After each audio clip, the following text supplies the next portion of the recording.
how did you end up becoming an elite nutritionist? And I just told my mom, I think these are football players. She asked me, do you have your business card? So I said yes. She said, I think you must go and give it to them.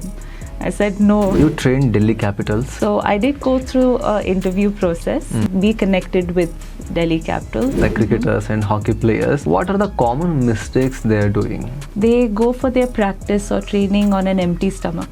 Really not a good practice. What kind of whey protein they should look for? Some brands come with a mix of concentrate and isolate, which is, I think, a good starting point. Raw, unflavored, works best if you close your nose and drink. Okay. If somebody is diabetic, for them, nutritional choices become much more challenging. It's not very complicated.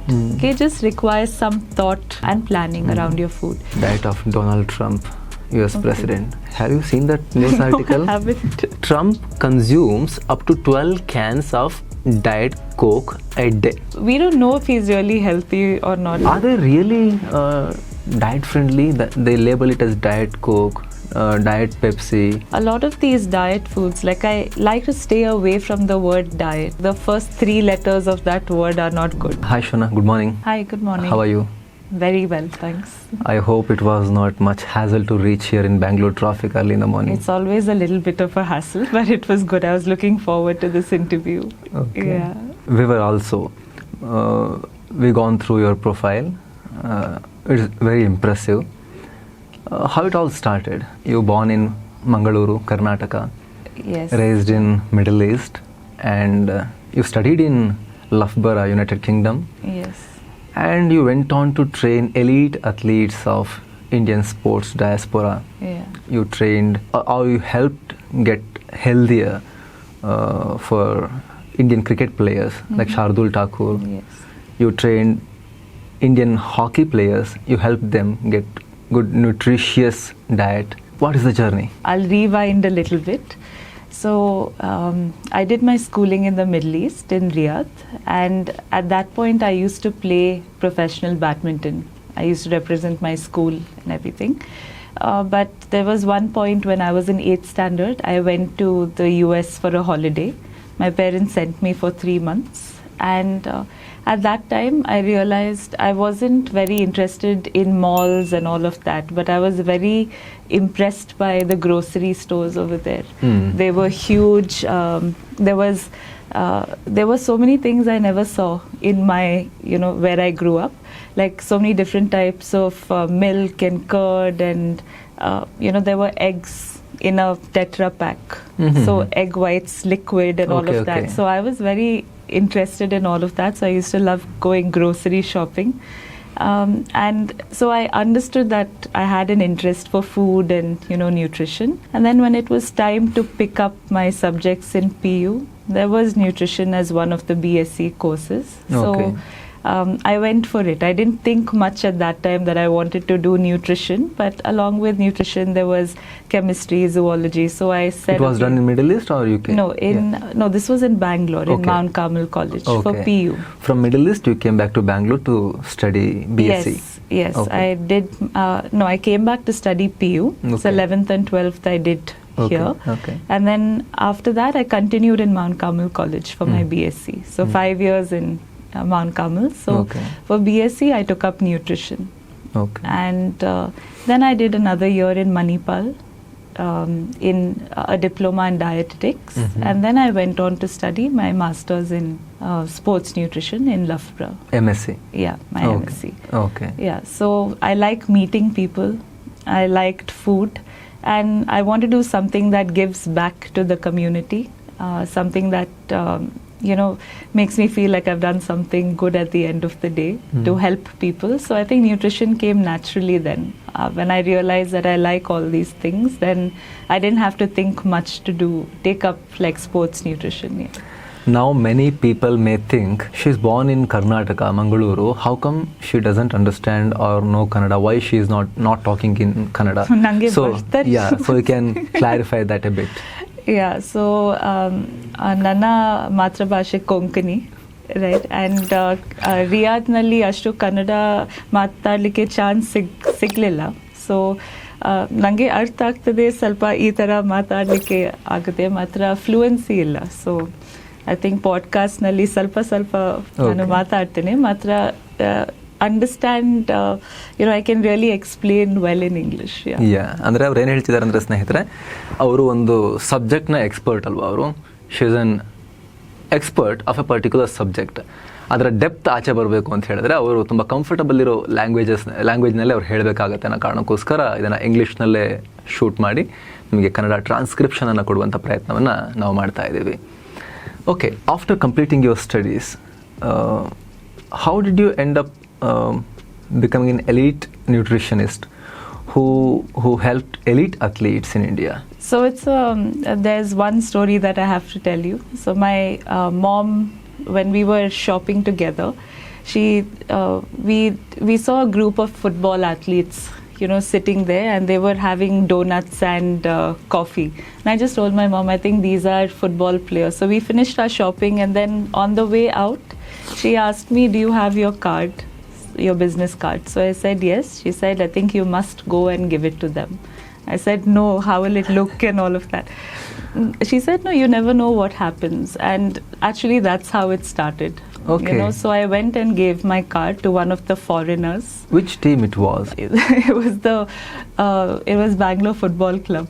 Okay, so they were sitting, and they were just their stadium is very close to that, so I think they were just relaxing and being there. So I went and I gave my card to one of the players, and luckily for me, he actually gave it to the right person in the team management. Right. So from there on, it started my association with elite athletes, because I did work with the Bangalore Football Club after that. And through that, you might have heard of Geeta Fogart. She was the Commonwealth gold medalist. So I got to work with her, a lot of top Indian Olympic wrestlers. And post that, so then the Delhi Capitals Association. And when you do good work, then, the sports community is small, so you get referred. And that's how I got referred to the Indian hockey team. No, it's very important, that first point you mentioned, that you went and gave your card. Yes. It says a lot about power of networking, right? Yeah. Yes, it is. And I truly believe in that, because when you network, people get to know who you are. Even with Instagram and social media, my personal handle is very dull. I don't do much. But unless people know who you are, what you do, in today's world, it's very important. Yeah. So as part of what Reach I out do, to the target segment. Yeah. Yes, target segment. They need to see you. They need to hear you. They need to know what you do. And so both. So I do spend time networking. I do spend time doing some social media, and that's how I think in today's world it is important. Okay. In India, cricket has wider audience. Almost everybody watches cricket. Yes. Or plays cricket or understand cricket. So you train Delhi Capitals. Yes. And you also help Shardul Thakur in his diet. So what was the association was like? How this collaboration worked? Yeah. So with Delhi Capitals, I was already working with Inspire Institute of Sport, that is in Bellary. It is a privately owned almost Olympic level facility for athletes. So through JSW. So JSW owns that, and JSW also sponsors a lot of they sponsor, but Delhi Capitals is partly owned by JSW and GMR Group. Okay. Yeah. So I did go through an interview process, but I think being part of the group gave me a platform to at least be connected with Delhi Capitals, and that's how I got a chance. I interviewed and got selected for that. What period it was? It was 2021. Okay. Who was the captain at that point? Rishabh Pant. Okay. Yeah, and Ricky Ponting was the coach. who we've like grown up looking at, and so for me it was he broke our hearts many times. He did. For sure, but it was so it was a really great experience. Okay. Yeah. What was the most important lesson or important thing you can recall from the period you worked with Delhi Capitals? Because you get to see cricketers from around the world in IPL team, right? Yeah. So the initial bit it can be about the discipline they follow, or it can be about the indiscipline of some cricketers. It can be anything. Yeah, they were both sides of it, right? But I will not take names here, right? But I think there are some. But overall,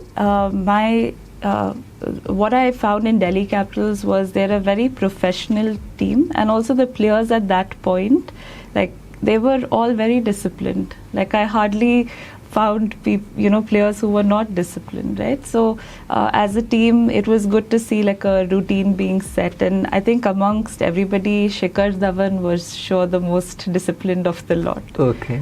He had a set way of eating, set menu, a very calm aura around him. So even now he looks very fit. I think he's 40 plus now. Yeah, easily. I think almost easily. that. Yeah, but he looks very fit, very low body fat. Yes. It was that, but one thing with IPL is whatever nutrition concepts we have, you have to sort of throw them out of the window sometimes, because I wouldn't. You would advise an athlete to eat dinner by 8:30.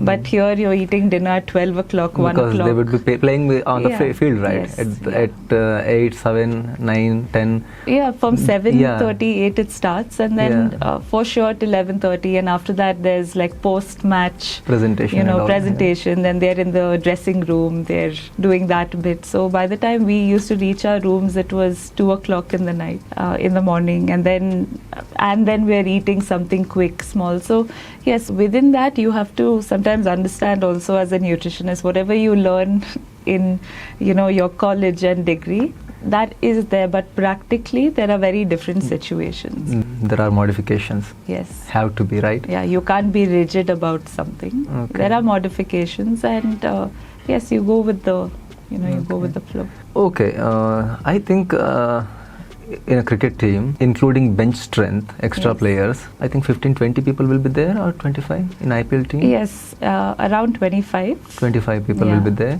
Every individual is different. Yes. His allergies are different. Yeah. Intolerances are different. Yeah. And requirements are different. Is it challenging to create a tailor-made diet plan for each individual? How it is done? Universally it is done to apply on every player, or it is done individually? So it is designed. Yeah, so there's a little bit of both. Some players, like when we have an initial call when they come in, because all don't come at the same time, they're coming from different parts of the world. So initially I have a call with them to see what their requirement is.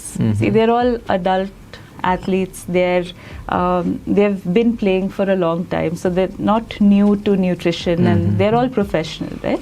So the approach I took was to really understand what help they would need from my side at an individual level. So some of them had intolerances to gluten, some didn't do well with milk and milk products. Lactose. Right? Yeah, they're lactose intolerant. So accordingly I would modify their food or make choices available for them. So I had to do a lot of back and forth with the chefs of the hotels that we're staying in. Okay, you need to provide these foods for these athletes. Because of a lot of foreigners, they need those type of foods as well, right? We need Indian. Even in India, food habits are different from north to south. Yeah. So Indian food options are one, then foreign options. So the first thing is you have to keep all these foods available at the buffet, or if they're choosing a la carte, you have all the options ready. And then when I counsel the athletes, we can guide them at that point. Okay. Nobody needs at that level like a tailor-made plan. I give them a chart to follow. It's more like having a conversation, guiding them, helping them with their hydration, what to avoid.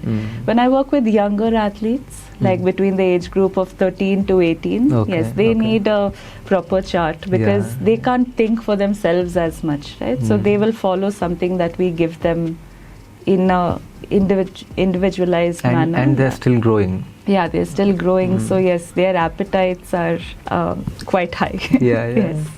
And you have to balance between priorities of taste buds and priorities of the body, right? Yes. And one thing I realized is you can't keep everyone happy.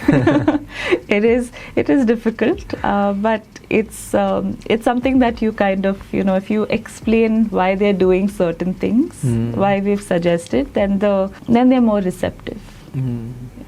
What was your association was like with Shardul Thakur? Very, very professional again.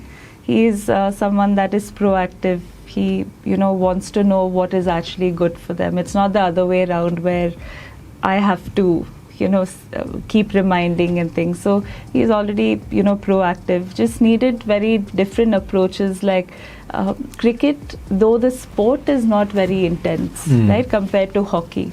Like what they do for 4 quarters in a hockey match is very different from cricket. But cricket is very long. Like there are different formats. The duration of the game can be from 4 hours to 5 days. Yeah, 5 days. Yeah. Plus they travel a lot. So I think that is something that we needed to work towards. Like in different situations, what do? They all get to know very late that okay, they're traveling here, they're traveling there. So how to adapt to all these situations?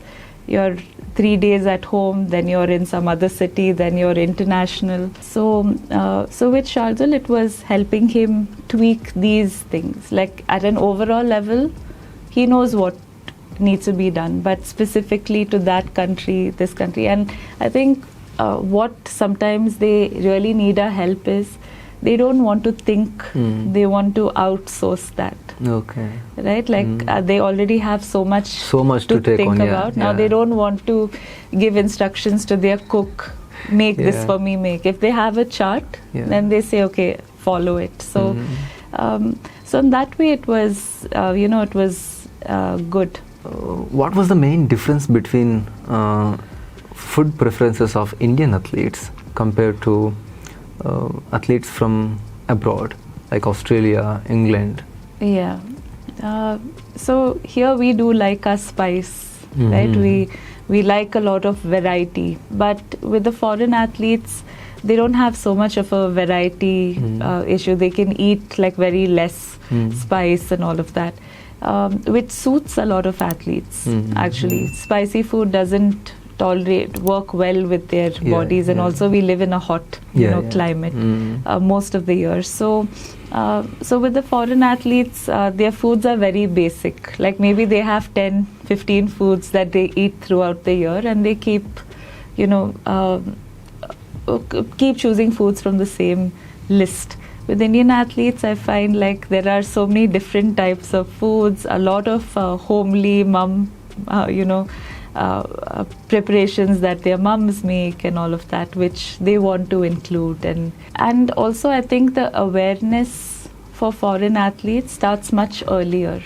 So they're able to make these changes much faster. Okay. With the Indian athletes, for some of them, like who I have met now, not just the main players, but we have a lot of like in the IPL team, there were a lot of like net bowlers, a lot of other players who are part of the squad. So for them, some of them haven't even come across any nutrition support.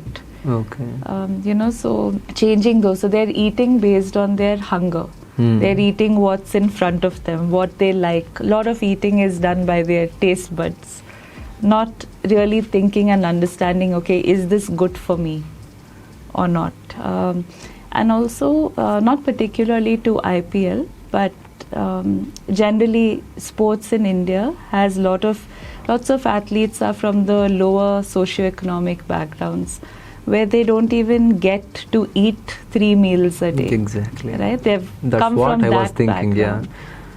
Because many players, when they first appear on international stage, they will be like average Indian. Yes. They look like average Indian. But after a few successes, after 1 to 2 years of being in international stage, after earning little well, then transformation starts to appear on them, like low body fat. Very true. Yes. Yeah, so they all. So it is also an economic issue. Yes, especially I noticed that with the hockey team. See, cricket, even at a lower level, not lower level, I mean players who are young, like at 13, 14, they're already staying in 5-star hotels. So they're used to that kind of lifestyle and they get the best of everything. So apart from cricket, all other sports in India are not like that. So with hockey, they really come from different backgrounds, but a lot of them come from, they've grown up in their villages and now they've moved to a city. So just having 3 meals with so much variety every day is like they start looking at it like, oh, there's abundance of food, now let me eat as much as I can for, 1 meal. Because they've not been used to this, right? So for them to shift their mindset from, like eat what you want in the buffet, it is there, to understanding that my body has a certain requirement, I have to eat like that, takes some time. So when you look at the athletes like cricketers and hockey players, what are the common mistakes they are doing? Yeah, if I just take not just these 2 sports, but in general, most athletes, they go for their practice or training on an empty stomach, okay, or they would just have tea, coffee before they go, but that's really not a good practice, right? Because these athletes are not going for half an hour of treadmill or, which is very light sort of activity. They're practicing for 2-3 hours. 2, 3, 4 hours. So one is you have to eat some energy giving foods before you go. Sometimes they have training early in the morning. So they don't know what to eat. So that's why they go without eating or just some like tea, coffee. But having a banana, having a ragi ganji or oats porridge, even if it is a sandwich, these things are, good to eat before you go for your training, especially for athletes, right? Another thing which is applicable to both athletes and non-athletes is they don't get enough protein in their diet, especially when it comes to vegetarian athletes, because most of their protein sources become dal, curds, milk, all of that. But for their level, like we discussed early, for a regular person it's 1 gram. They will be more than 1.5 grams also. Okay, so that time it's important to eat protein with every meal. And if you do spread it throughout the day. You have to spread it through the day. One mistake they make is they'll eat everything at one point. Even gym goers sometimes, they will have protein only after the workout. After the workout, then they come home and they eat some more protein foods. But if our body can't absorb all that protein at one time. So you have to, make sure you're eating protein with every meal and you're spreading it. That way it is also, spread through the day, because only then your muscle will get stronger. It will recover well. For athletes, this is very important, right? Because if I don't feel like going today to the gym, I will say, okay, I'll go tomorrow. But they can't tell their coach that. And they're going 2 times in a day on most of the days. So muscle recovery is very important, and muscle recovery can happen only if you have enough protein in the diet. And if somebody is planning to start whey protein regime, if they are planning to incorporate in their diet and fitness routine, what kind of whey protein they should look for? Because there are variety of things, no? There is whey protein concentrate, there is whey protein isolate, there is unflavored raw whey protein, there are variety. So how to choose, ma'am? So I think for someone starting out, like concentrate is fine, but you have to just make sure that you're not lactose intolerant, because concentrates have more lactose in them. Okay, isolate whey is more like refined. Like when I say refined, they take out the lactose from it. So those who are so they can digest it better and they don't feel bloated or gassy or some kind of indigestion like that. So you can choose any. Generally the concentrates are a little lower They're more economical. The isolates are more costlier. Right? There is something called hydrosylate also, which is the most easiest to digest, but those are again even much more costly. So I think some brands come with a mix of concentrate and isolate, which is I think a good starting point to have. But apart from that, raw whey and protein, flavored, raw and flavored. Yeah, unflavored works best if you close your nose and drink. Okay, you have to have no taste buds for it. But if you mix it to like smoothies and mix it to other foods, it's good. I'm having raw whey protein isolate since years. Should cheers. That too with the water. That's it. See, what I would, that's like a good practice, but it's not easy for everybody to do that, right? Now, you're one of a kind, I must say, okay, who can do it like that, but it's easier to mix it into something that is already flavored, because if you're going to use whey protein very often, if you're someone who's using whey protein regularly, then I would definitely choose a brand that either like you're having, raw unflavored, because you can add it to a drink or beverage, and the flavor is taken care of by that. But brands that don't use artificial sweeteners, all these chemicals, stabilizers and synthetic things in it. So again, you have to look at the label behind, right? Because you will get to understand what is actually put in the label. So the minimum number of ingredients that you can understand is what you should choose. Okay, and if somebody is diabetic, if it is type 1 or type 2, whatever the kind of diabetes it is, for them, these meal choices and nutritional choices becomes much more challenging. How they can manage it? How they can fulfill their nutritional requirements?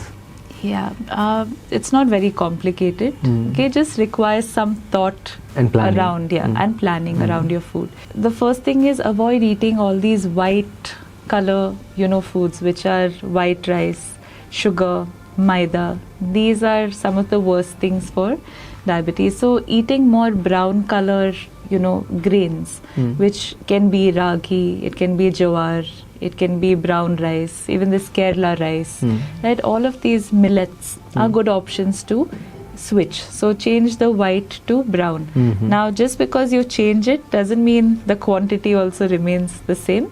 Bring down the quantity a little bit, okay? Because your body is struggling to digest and utilize these carbs. Not digest, mostly utilize, okay? So you bring down the quantity. The next thing is you have to add some protein in every meal. Very important for people who have diabetes, because protein is what helps manage your blood sugars.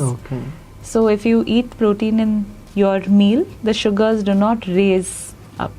Instead of carbohydrates, they can increase the protein quantity a bit. You increase the protein quantity a little bit, and also include fiber. Fiber comes from vegetables.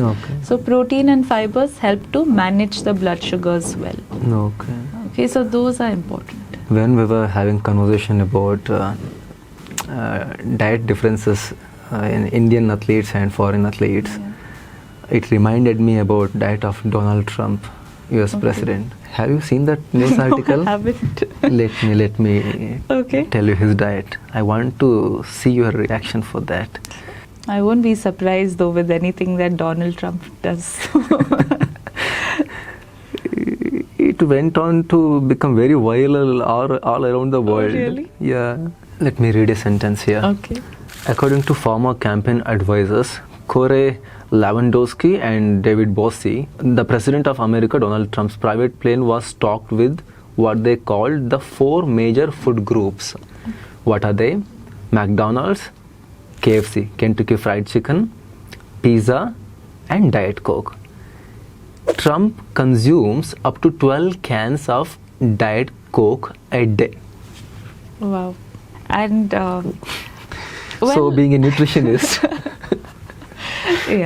that is what I call the crap diet. okay. But that's what who a drinks lot of 12 Americans, cans of Diet Coke in a day? Well, being a nutritionist for the last decade and more, nothing surprises me anymore, because we have met people who do drink 12 cans in a day. He's doing Diet Coke just this month. And he's almost 80 now. Yeah. And not only Diet Coke, it is like KFC chicken every day, McDonald's every day, pizzas every day, but that's and Diet what Coke. the American diet is known for. How can he be so healthy and energetic? Well, a lot of times, you have to be you have to have that really strong mental makeup. We don't know if he's really healthy or not. Yeah, we don't know, right? Yeah. We don't know. Yeah. Like what we see of him, here and there is good. Like say, even if I had I was unwell in the morning today, I was feeling a little uneasy. When I have to show up to something, like I go prepared for that event well. Now, post the event, how I feel, you're not going to capture that, right? Yeah. If I am going to follow that diet for at least 1 week, I think I will end up in hospital. Yeah, you will not feel good, right? But it's something that his body is used to. There are some people who can tolerate this food for a long time. And they think that feeling, like whatever they're feeling, they're just comfortable with that feeling. But the moment they start eating healthy, they notice that, oh, my body actually feels better. So maybe this is what you've said, like pizza, McDonald's. Here it will be chicken kebab, biryani, samosa, chips. Pani puri, masala puri, gobi manchuri. Yeah, you can name it all, right? There are many who eat like this, right? Just the other day we were talking about Diet Cokes. I met one young client who looked very old, but when I say young, he was just in his mid-30s, okay, which is almost like my age. And I was quite surprised when I got to know his age, but he was having 10 cans of normal Coke. Normal Coke? Yeah. And he came to us. And he wasn't diabetic? No, he wasn't diabetic, but he had grade 3 fatty liver, which he found out only because he started getting some pain. And grade 3 fatty liver is really not good, right? The next stage is cirrhosis, I guess. It would be like that. So so he got an alarm bell. So he kept doing this for the last 3 years. And he was ignoring signs. Then finally the pain was too much and he went to one of the doctors, I closely work with, who's a gastroenterologist.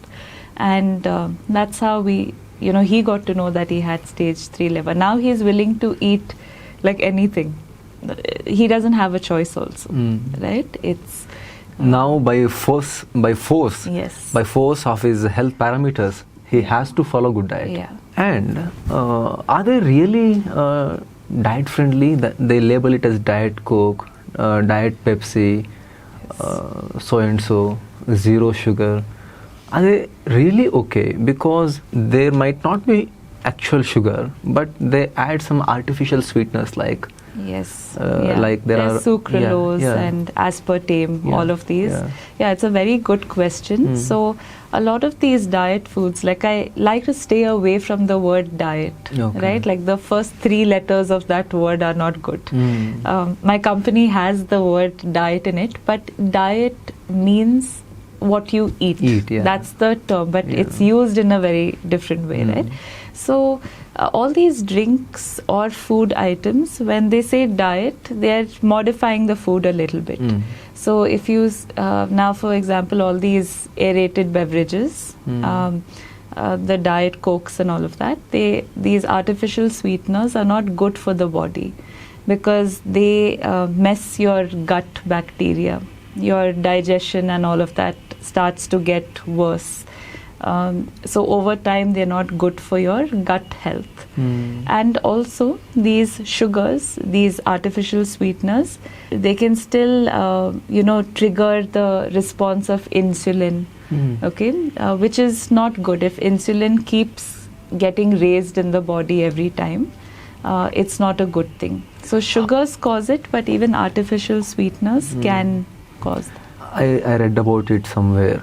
It was like when you drink something which is sweeter, even though it was sweetened with artificial sweeteners, the moment the taste of sweet transmits to the brain. Yes. Brain directs pancreas to release insulin, right? Yeah, you explained it better than me, Okay. right? But that's what happens. Okay. It is so it tricks the body into believing that sugar is coming.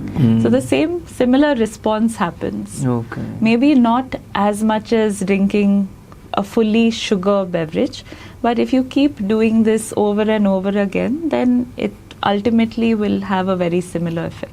Okay. So similarly, Amar, if there are low-fat foods, right? They say low-fat. That means if something is low-fat, they will add something else for the same texture to come, because fat generally has a good texture. So they will add more sugar into it.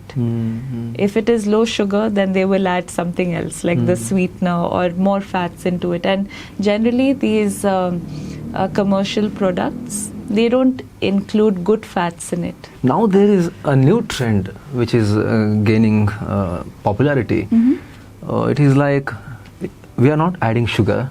Yeah. We are not adding artificial sweeteners. We are making it sweet, adding natural ingredients like dates, monk fruit extracts, and stevia. Yeah. What's your comment on this? Yes. So with these kind of foods like stevia, monk fruit extract, they got from natural sources, right? Which is still better than an artificial sweetener. Okay. So if you have a choice between artificial sweetener and something from monk fruit extract, I would go for that. Okay. Right?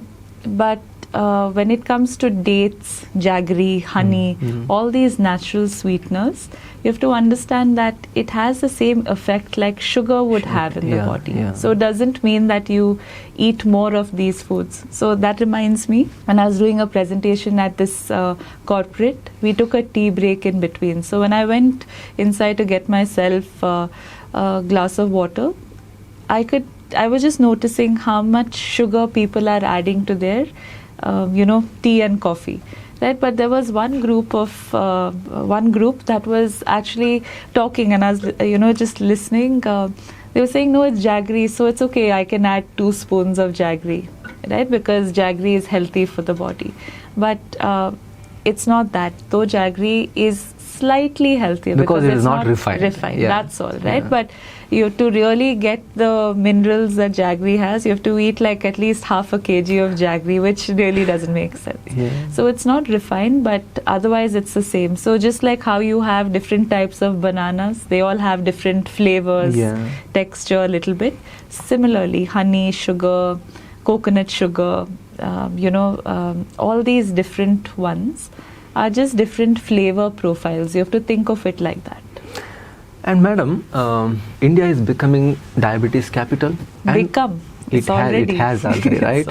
And it is also obesity capital. Yes. And it has got something to do with their genetics, I guess, because in different part of the world they store body fat in different location of their body, different part of that body. But Indians store primarily on their belly, right? Yes.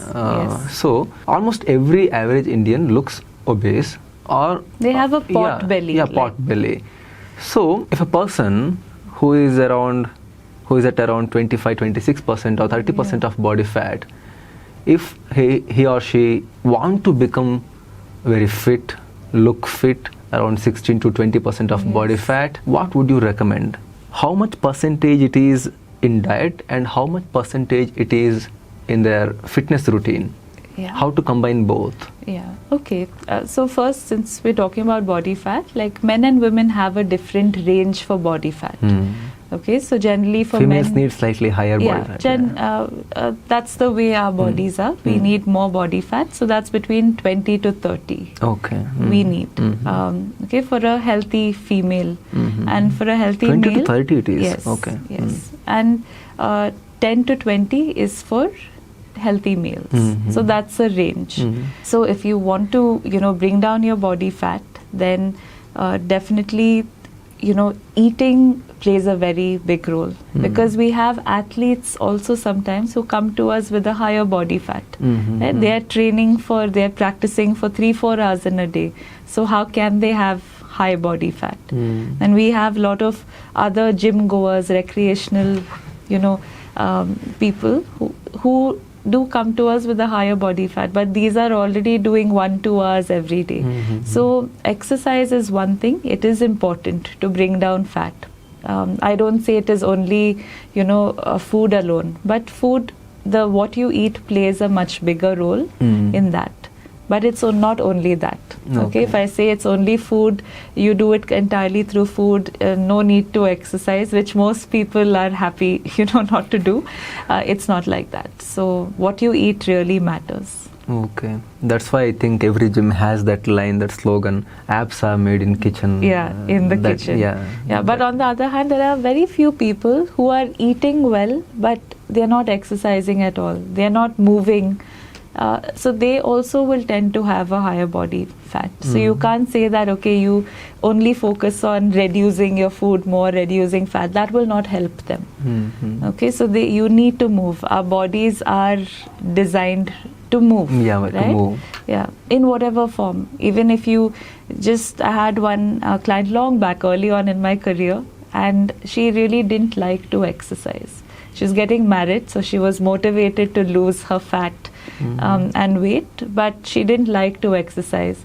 So in conversation, she said, I really like to dance on this song. So I said, you know what? Just dance every day for 1 hour. Yeah. Like wake up in the morning, put your favorite songs, lock yourself up in a room and just dance. And that's what she did. Okay. Right? In just 1 month. It's also an activity. Yeah, it is an activity, a really enjoyable one.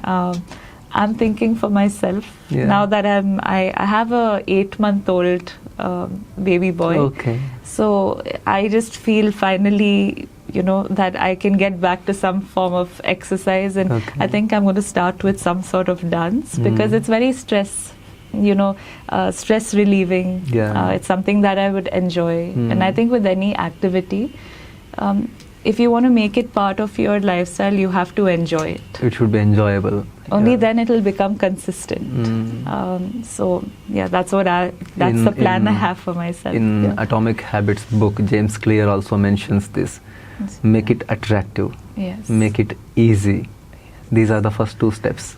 Yeah, that's what we do with our nutrition plans as well. Okay. Right? So we take some time to understand what a person likes to eat, which is like the attractive version for nutrition, what they like to eat, and make it easy for them. Then they'll, can make it sustainable at the end. Okay. For an average 25-year-old person, yes, whose life is sedentary, who sits in front of a computer throughout the day and comes back in the night to his home, what would be the ideal routine? How much calorie is needed to run his body properly? And how many minutes of exercises or how many thousand steps of walking is enough for him? What would be ideal diet and exercise routine is recommended to average 25-year-old person? Yeah, I think for a 25-year-old, at least being active for between 40 to 60 minutes will be good. Okay. Right? And rather than just accumulating steps, I would say even if you cut short your exercise time, but do continuous walking for 30 minutes, that would be much better. Okay, because you have to consciously get your heart rate a little up. Okay. If you just accumulate steps through the day, you can be doing a little bit here, a little bit there. It won't be a cardio exercise. It won't help strengthen your heart and give it those benefits, right? So if at least 30 minutes of brisk walk. Yeah, 30 minutes of brisk walk, 4 to 5 days a week is good. And walking is great, right? You don't need anything. You just need some shoes. There are parks around. That is important, I guess, because many people walk with footwear which is not suitable for the long walks, which are very hard or very less cushioned. And they walk for 2 days and they'll say, my heel is aching, my foot arc is aching, and they'll stop it. I think ideal footwear is also important. Yeah, it's you have to feel comfortable, right? Your feet should be well cushioned and all of that. So when you walk also, it's important that you shouldn't be talking and walking. You should be able to talk, but not comfortably. That if you are comfortably talking and walking with your friend, then that's not really the right speed for you. So you should be at a speed where you can talk, but it's not easy, right? And coming back to your question about, the calories and all of that, for sedentary person at that age group, I think anywhere between 1,500 to 1,800 should be okay. Okay. Right? There would be people who need little more, little less, but generally this is all right. And when you come back in the evening, the mentality is, I've done a whole day of work, now I'll eat nicely. But towards the end of the day, our digestion is not at its peak. Yeah. Right? So generally our Indian diets are very high on carbohydrates. Yes. When I say carbohydrates, I mean like rice, roti, anything, idli, dosa, upma, all of these are carbohydrate-rich foods. So when you eat your carbohydrates, you should eat them like limited, but you should make sure that you have vegetables, you have some protein. If you don't have protein and vegetables, you will just eat a lot of carbohydrates because you have to fill your stomach. Okay. Yeah. Among those 1,800 calories, how much percentage should be carbs, how much percentage should be fat, and how much should be the protein content? Yeah. So generally carbohydrates between 50 to 55% is a good percentage. When it's protein, it's about say 20 to 30 that, and fat will be the rest, so maybe 15 to 20 or 15 to 25%.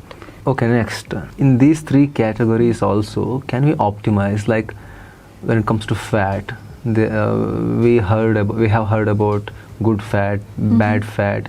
Yes. These cooking oils are not good, and the fat in butterfruit and cashews are good. These things we have heard, but most of the people who doesn't understand these things much. So can you shed little light on that? So yes, the fats are categorized into two types, which are the good ones, and the good ones are mainly foods that it's found naturally in, like all your vegetables, like your vegetable, certain oils that there are, but dry fruits, like the nuts, avocado, which is your butterfruit. These are generally the good fats, right? Then there are the fats that are not good, come from all your refined oils. They can be like vegetable, like say sunflower oil, palm oil. Palm oil. All of these are refined, and lots of chemicals are used to finally get that oil which looks transparent and doesn't have any odor to it. But those are some of the worst things that you can use in your cooking.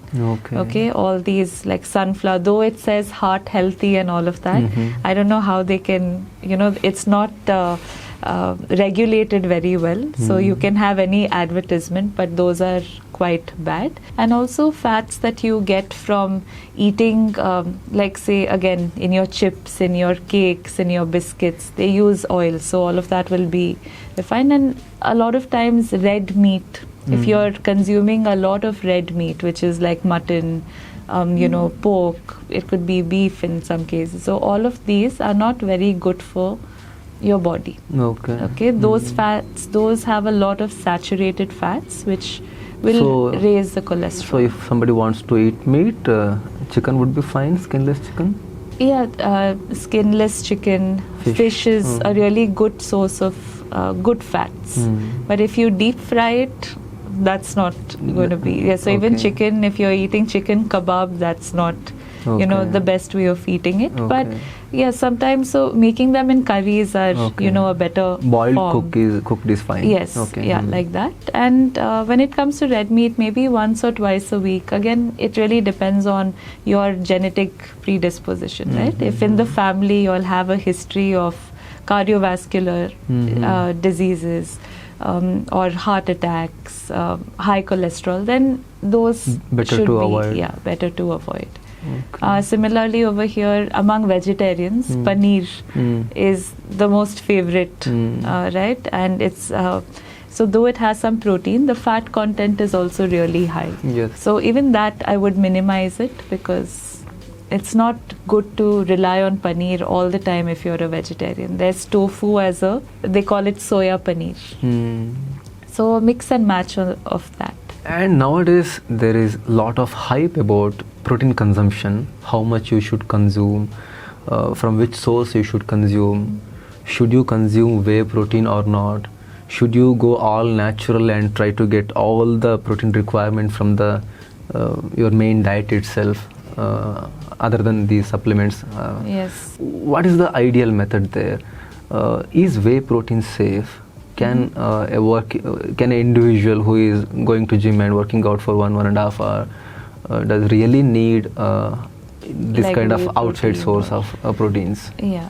So the way we approach it is to first understand how much protein are you getting in your diet naturally, right? And how much physical activity you're doing.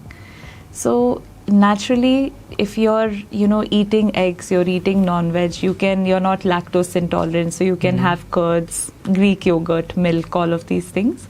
Most people can manage to get their ideal protein content in a day. Okay.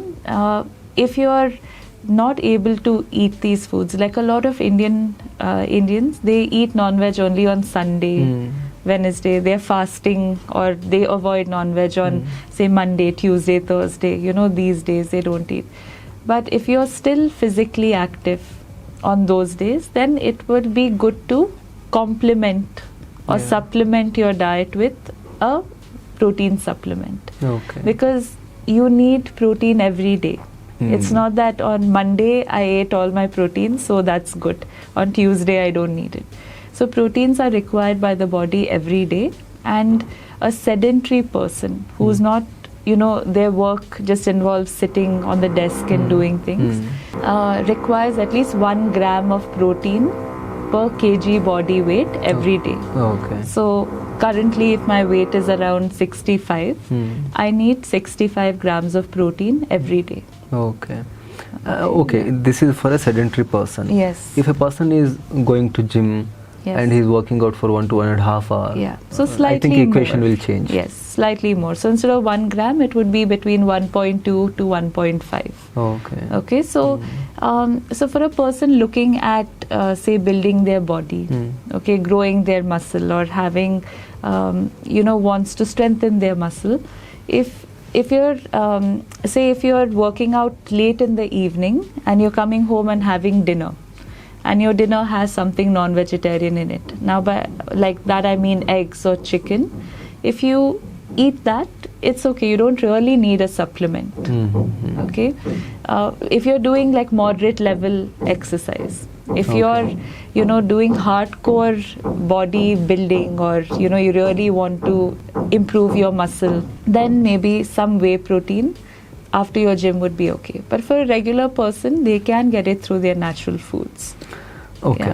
One more thing here. Lot of people are taking supplements like multivitamins and fish oils, omega-3, and majority of Indians who don't go out in the sun much, they are vitamin D3 deficient and calcium deficiency is there.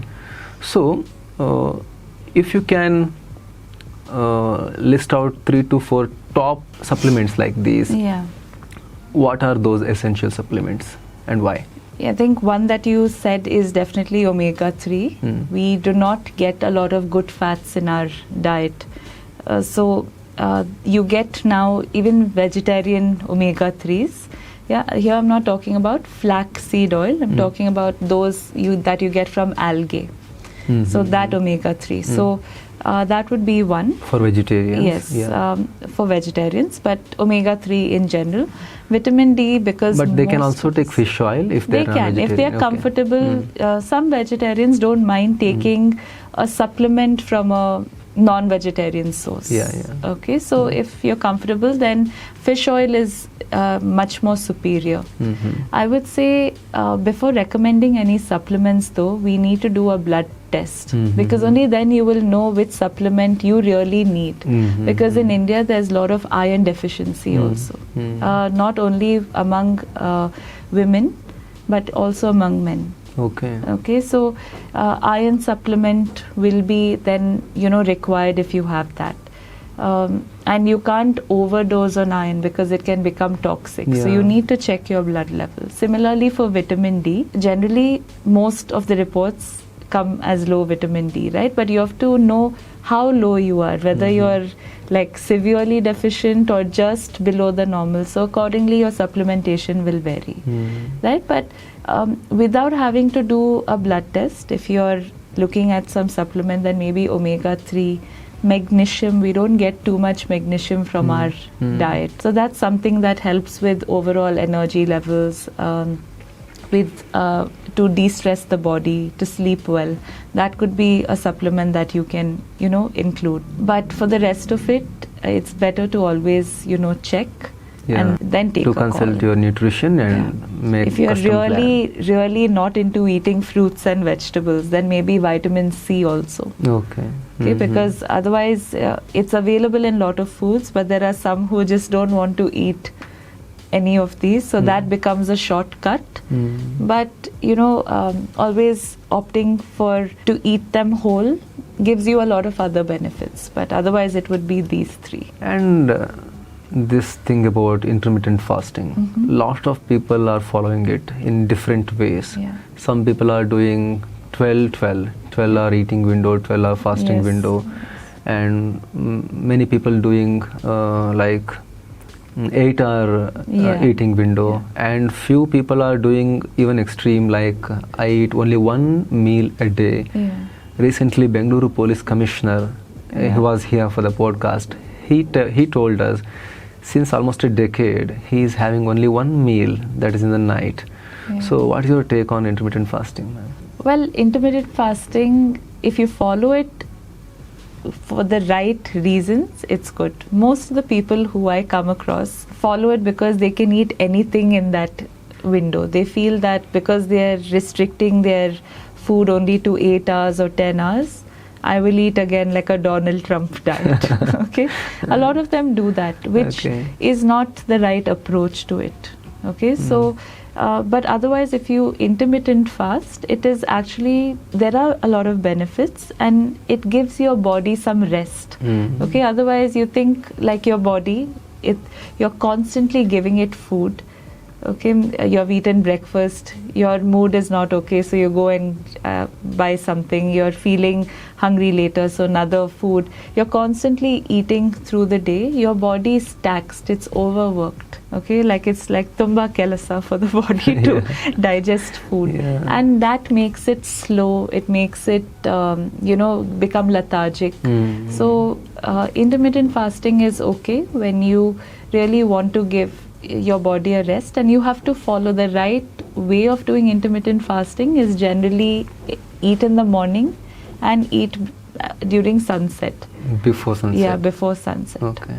And also it is very important, I guess, to minimize your junk intake during that eating window and increase your nutritional values. Yes, in and your also food. when you're eating for very short windows, it's difficult to eat a lot of, lot of good things within that time. So you have to really plan it properly. Every meal and every bite should be nutritiously rich. Yeah, it shouldn't be like every time you put something in your body, you can think of it like you can either put nice things or you can put poison, which is all these bad. So you really have to think about, what you're putting inside. And I wouldn't recommend intermittent fasting if you have acidity, right? Gastritis and acidity. If you get headaches and migraines.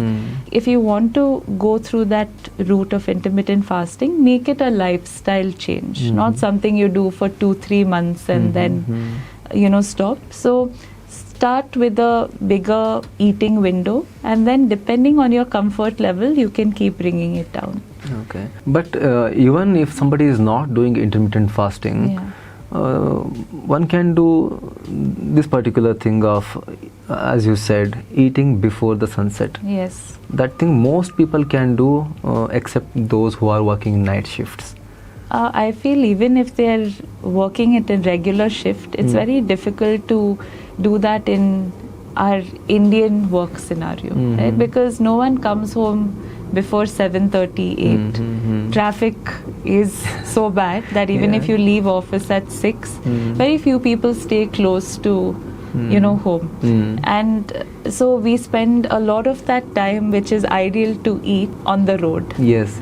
Right? So one thing that you can do definitely is, instead of coming home and starting to snack on something, eat your meal immediately, so you can eat it as early as possible.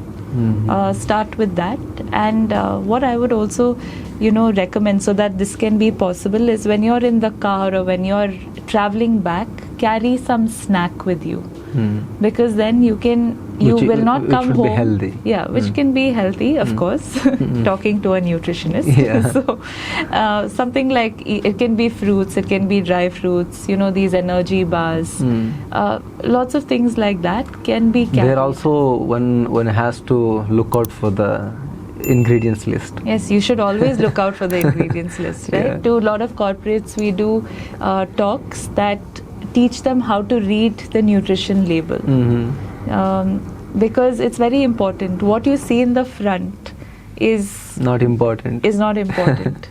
What is that can at be the marketing back? gimmick. Yes. Yeah. Most of the time it is a marketing gimmick. Yeah. Right?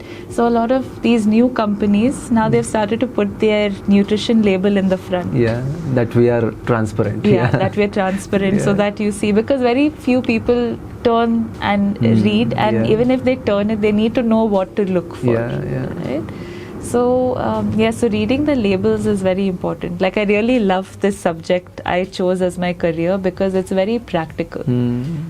What you study is what you can implement most of the times. Yes. And in case somebody wants to reach out for the consultation or any help managing their diet, how can they reach out to you?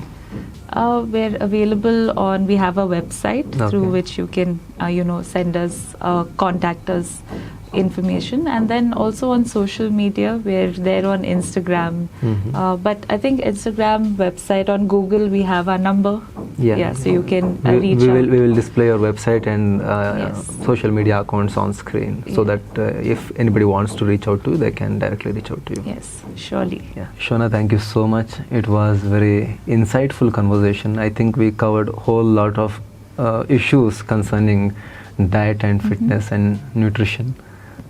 Thank you so much for coming. Yeah, thank you for inviting me, and it was really nice to do this podcast together. Ma'am, this is a gift hamper from Amrut Noni. Thank you. Yeah. Thank you. Thank you.